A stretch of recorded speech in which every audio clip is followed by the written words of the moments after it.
Welcome, friends and enemies of the toast. And is Tribal Dimir Zombies a viable deck in Modern? Yes, it is. And I'm going to show you this one because I think this one really works. It's doing really well. And you just need a few tokens and maybe a couple more as well. All right, so let's get into it. And this is the Diregraf Recycling Center.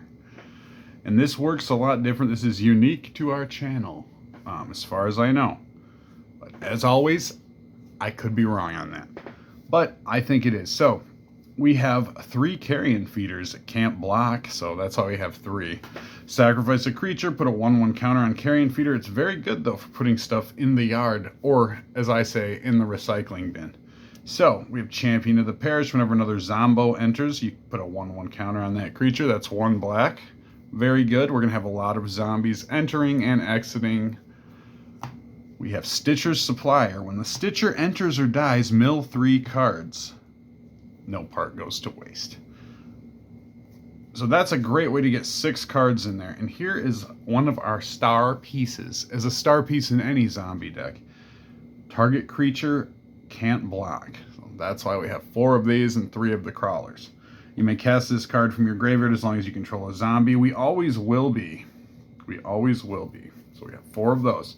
Now, Mr. Geralf's Messenger. Geralf is not in the deck because the zombies ate him. He's been recycled a long time ago. I'm just kidding. We never really tried him in here. We've had some thoughts. But we don't like the flavor text. We don't like Geralf very much. He creeps us out high degree. This creature enters tapped. As I said, when this creature enters, target opponent loses 2 life as undying. So we can sacrifice it, it'll enter again. We can go back in, we can unearth it. It's going to do that kind of damage. Now, prized amalgam. It's a Dredge superstar. And Dredge, is it Dredge's time again? We just don't know. It could be. It could be right around the corner, or it could be way down the road. We just don't know. Whenever a creature enters the battlefield, if it entered from your graveyard, you cast it from your graveyard, return prized amalgam from the graveyard to the battlefield friends tapped at the beginning of the next end step. That means that the end step it enters tapped. You get the idea. But guess what? If you cast a single grave crawler and you have 2 amalgams in the yard, which we are running 2 in here, 2 amalgams in the yard, you have to cast 2 things to get them out. Maybe you guys know that. You guys are pros. You know that. So you need to cast 2 things for 2 amalgams. 1 grave crawler per amalgam. That's it. Or whatever you unearth. Okay. So here is another star piece in the deck. Here we have the Diregraf Captain. So we can play it for an unearth. That's what's great. It has death touch. Other zombies you control get 1/1. And whenever another zombie you control dies, target opponent loses 1 life. So it's that kind of life ticking away that keeps this deck viable, I think, and it keeps it winning against faster decks. So, Diregraf Colossus, along with the Captain, that's where it gets its namesake, Diregraf Recycling Center. So, the Diregraf Colossus, if this creature enters, it enters with a +1/+1 counter for each zombie card in the graveyard. Whenever you cast a zombie spell, create a 2/2 black zombie creature token. 1, a 2, a 3, a 4. So, let's think about that for a second. This is going to be creating those tokens, and we're going to have things entering, which is going to be Mr. Champion of the Parish here. Now, I don't think I said this, but it's going to be, of course, in the description. This is a retro deck, and this is a new thing we're doing on the channel. We can only use retro frame cards in the deck, even though there's other ones we would really want to have in here. But that's okay. We're only using a retro frame. So, we have the Rotting Regisaur. 1, 2, 3, a 4. Beginning of your upkeep, discard a card. Now, is that the worst thing? It isn't, because that's not our draw step. We discard a card, and then we have a draw step. So if we don't have anything in hand, we don't discard anything, and we still get to draw, and we don't have to discard that. So it's a 7/6. Very good, very good. We have 3 of those. So, Deadly Dispute. Oh, look at that. I love this version of Deadly Dispute. So, we tried to get as shiny as we could get on here. We've been working on this deck for about 6 months now, if you guys can believe it. If you guys look way back, you'll see the the Zombos deck. This is kind of evolved from that, but this is a lot different because this doesn't utilize the Warren Soul Trader combo. We wanted to avoid the Warren Soul Trader combo because I don't think that that's a tribal zombie deck necessarily. That's a combo deck, and I love the deck. You guys go back there, you'll see our Golgari Soul Trader. We did it, man. Oh, we loved it. We played it hard, but it's just not our thing. Anyways, here it comes, folks. I digress. As an additional cost to cast a spell, sacrifice an artifact or creature. That's good for us. Draw 2 cards and create a treasure. She's treasurely, but does she poop a zombie? She does. Okay, so as I said, we don't have many non-zombo spells in here. This Flare of Malice, this is so good. This card is so good. Anybody that's played Soul Trader knows this. When you're playing this, this makes the deck viable, is what it does. This makes the deck competitive again and makes it be able to deal with affinity. Affinity, you can really take affinity to count with this. And I find prowess you can take to count pretty good. It's actually a hollow one when I play this against mirrored hollow matches. Hollow Man can beat this pretty good. And of course, the mono red whacker deck really can beat everything really fast. But even that, which is why we've thought of maybe running some Damping Spears. We just have to pick up some retro framed ones. Those are the rules, Tony. All right. So, hey, Tony, you like the rules? I know you don't, Tony. Tony doesn't like rules. I like rules. Rules are okay. All right. So, where were we? Look at that digression. That's the kind of digression you can only get on this channel. So this right here, each opponent sacrifices a creature or planeswalker with the greatest mana value among creatures and planeswalker they control. That can be a slick shot a lot of the times if you're playing against prowess. That can be some big affinity artifact creature. So, unearth. Choose target creature card in your graveyard with total casting cost 3 or less. Put that creature into play. Everything is 3 or less. The cycling on here, never underestimate cycling. We're running, of course, 4. Now we have Chthonian Nightmare. It's a card that I have a love-hate relationship with, having played Soul Trader for a long time. Please go back and look at the Soul Trader videos. They're so good. Having played this, I'm running 1 in the deck right now. Because if you get 2 in your hand, it's heartbreaking. And we have enough things to pop out of the graveyard where this is good. It's more good for like a sacrifice outlet. It plays a middle ground from sacrificing and bringing back. So we are just running 1 of these in here along with 1 Meat Hook Massacre. Thanks, cuz. Thanks, cuz. You know who you are. Somebody sold us this and we appreciate it. Young man, I appreciate you. All right. Meat Hook Massacre. Enters. Creature gets -1 or -X until end of turn. So we can wipe a board, and whenever a creature I control dies, each opponent loses 1 life. So that is going to tick away along with our diregraf captain, the captain of the center there. Get him in the recycling bin. Whenever a creature you control dies, each opponent loses 1 life. Very important, very important. Whenever a creature an opponent controls dies, you gain 1 life. So this is going to be taking us forward, and we can often sideboard that. So let's talk about mana. This is an interesting mana. We've tried a lot of things. The old deck we used to, when Modern was a little bit slower a few years back, just before the Evoke Elementals. You could get away with certain things like, what is it? Egadim's Crypt, which would be great in this deck. But Egadim's Crypt enters tapped, and we can't have that. So Phyrexian Tower, it's a legendary land. We have 1 of, sacrifice a creature, add 2. Man, if this is in our opening hand and we don't have a 1-drop we want to play, what a wonderful way to start. Immediately getting you ahead if you're turn 1. So Dark Slick Shores enters the battlefield tapped unless you control 2 or fewer other lands. 1, 2, 3. Perfect amount of those, I think. 2 is good, but I really like in this kind of a deck. Unlike a deck like Hollow Man where we have the 1 Blackcleave Cliffs, we like 3 in here. It's not put me out at all, ever. After playing probably like 150 games with this deck, hasn't put me out, haven't had a problem with it. Just really because you don't necessarily need a ton of mana for one, and you know, there's a lot of ways to get what you need, but I digress. Polluted Delta, 1. We have Verdant Catacombs, we have 1. And we want to keep our opponent guessing. We have Bloodstained Mire, we have 3 of these. So then we have our Watery Graves. Very simple. 1, 2, 3, 4. Just 4 Watery Graves. Now, we do not have the land that enters tapped and we surveil, because we don't care about surveilling. It's not like we want to dump some specific thing in there.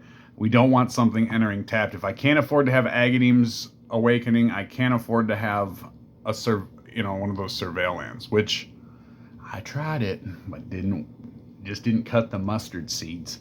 So we have basic swamps. We have 1, 2, 3, 4.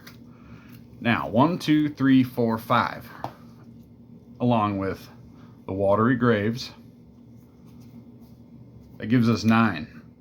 So we definitely want to have these swamps in play, and I'll show you why. Because when we get into our sideboard here, and yes, the sideboard follows the retro rule as well. So we have a Plague Engineer. We are running 1 of these because those pesky Boros stacks, right? And this thing really does wonders, because we can bring this out as long as we can protect our graveyard, or not necessarily protect our graveyard. If our graveyard's left alone for a turn or 2, we can always get what we need out of there. So the Plague Engineer comes in, we can knock those cats right out of here. You know what I'm saying? We can even sack it and bring it back again. So, enters the battlefield, choose the creature type, cats. Or even, like, to a lesser degree, it can really cause fun for, like, prowess type, especially if you can get it out, sack it, bring it back. We have the Accursed Marauder. Now, if we want to go more creature heavy, we could take out 2 of our instants and put in the 2 Accursed Marauders here, because it enters the battlefield, each player sacrifices a non-token creature, and will sacrifice a Accursed Marauder to himself. And bringing a Accursed Marauder back out of the graveyard is very effective. Now, if we feel like we want to get a little more card draw, and we do have the Meat Hook Massacre, we will put this Undead Augur in. And there's 1 Undead Augur. Now, do you remember when this card was first printed, you guys? Did anybody try to run like a playset or like 3 of these? Did you ever get killed by one? It's embarrassing. It's embarrassing, especially at a place where you're not with your friends and family. It's embarrassing, but it didn't happen to me, okay? But it is an embarrassing thing. But again, let's be very clear, that did not happen to me, okay? Good talk. All right. That draw, that life loss, it's okay. We can mitigate it. We keep our hands full, and we can always sack that thing and get it off if we're scared of it. Maybe in the past, certain people that made the deck didn't have ways so many to get the thing off of the, you know, you get the idea, whatever. All right, Defile. We have 1 2. Target creature gets -1/-1 until end of turn for each swamp you control. Very specific. As you see, we got 2 routes the deck can go. Now we have Drown in the Lot. Counter target spell with mana value less than or equal to the number of cards in its controller's graveyard. Destroy target creature with mana value less than or equal to the number of cards in its controller's yard. We have 2 Drown in the Locks. There's an additional cost to cast a spell, sacrifice a creature, or discard a card. Very good, because guess what? If we have one of those 3 mana drops and we have an Unearth or something like that in our hand, or if we just want to discard a Gravecrawler maybe, destroy target creature or planeswalker, that's pretty dang good. It's a sorcery, but could you imagine how good if it was an instant? We have 2 Bone Shards. Collective Brutality is another way for us to discard and have a little bit of choices. So we choose 1 or more, we can discard up to 3, reveal the hand, you choose an instant or sorcery card, player discards that card. Target creature gets -2/-2 until end of turn, target opponent loses 2 life, you gain 2 life. So a little bit of gain life to mitigate. Now, if we're dealing with some pesky thing that wants to mess with our graveyard, anything that might be interfering with us that is not necessarily like a creature or like an enchantment, okay? So specifically this is in here for ley lines. So we have 2 Feed the Swarms, because we pay that mana, we just lose life equal to it, and that's like a last-ditch effort to get rid of some pesky enchantment, basically. And then for other graveyard strategies that we might come against, we have 2 Tormid Crypts. Very simple, easily sideboarded. Now, let's do the talkie. What time is it? Oh, 15. Okay, we're good. So, when I say there's 2 routes, I'll show you. So let's say we feel we're going up against like a creature-heavy deck. We'd go like this. All right. And yeah, I think we can go there. And you know what? Unless it was like some kind of tribal deck, we'd probably go ahead. 1, 2. All right. Yeah, I like that. So there we have 8. And what we would sideboard in that situation to get like really nasty against creatures, I would say, come on now. We dump Meathook Massacre. I would say Chthonian Nightmare.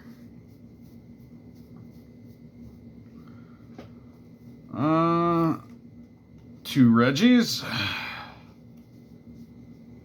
We would drop both of these. What are we at? 6 now? Okay. Looks pretty good. I think maybe a Carrion Feeder. And what did I overlook? I think it was just one thing. Yep.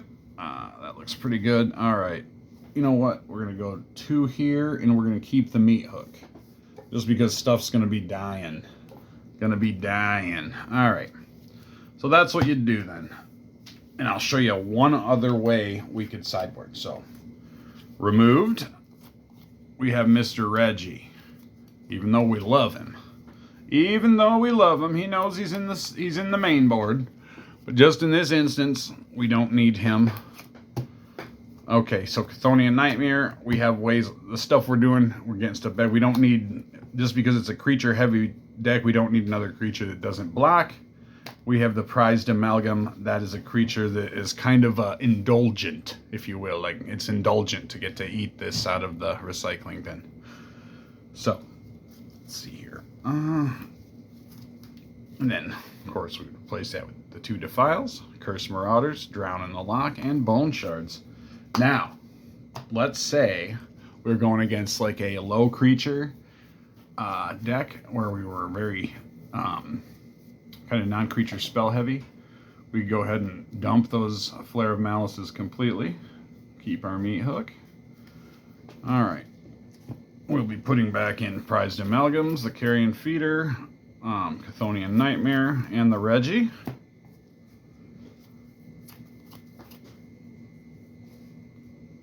We will be putting in the Cursed Marauder and Undead Augur. And that will leave us with 1, 2, 3, 4, 16. So 1 more. And I guess we could go ahead and throw a Drown in the Loch in there. That's what I would probably do. So, to be clear, Flare of Malice is removed, and pretty much just the Flare of Malices, get that in there, and we have other ways to interfere with things, but mostly we're just going the route of the zombie. Oh, and of course the Amalgam's in there. Yeah. Get this back to normal. So thanks for joining me, and later today we are going to upload a video of this going against, I want to say, is it Prowess? And is it gonna whoop Prowess? Oh, it is.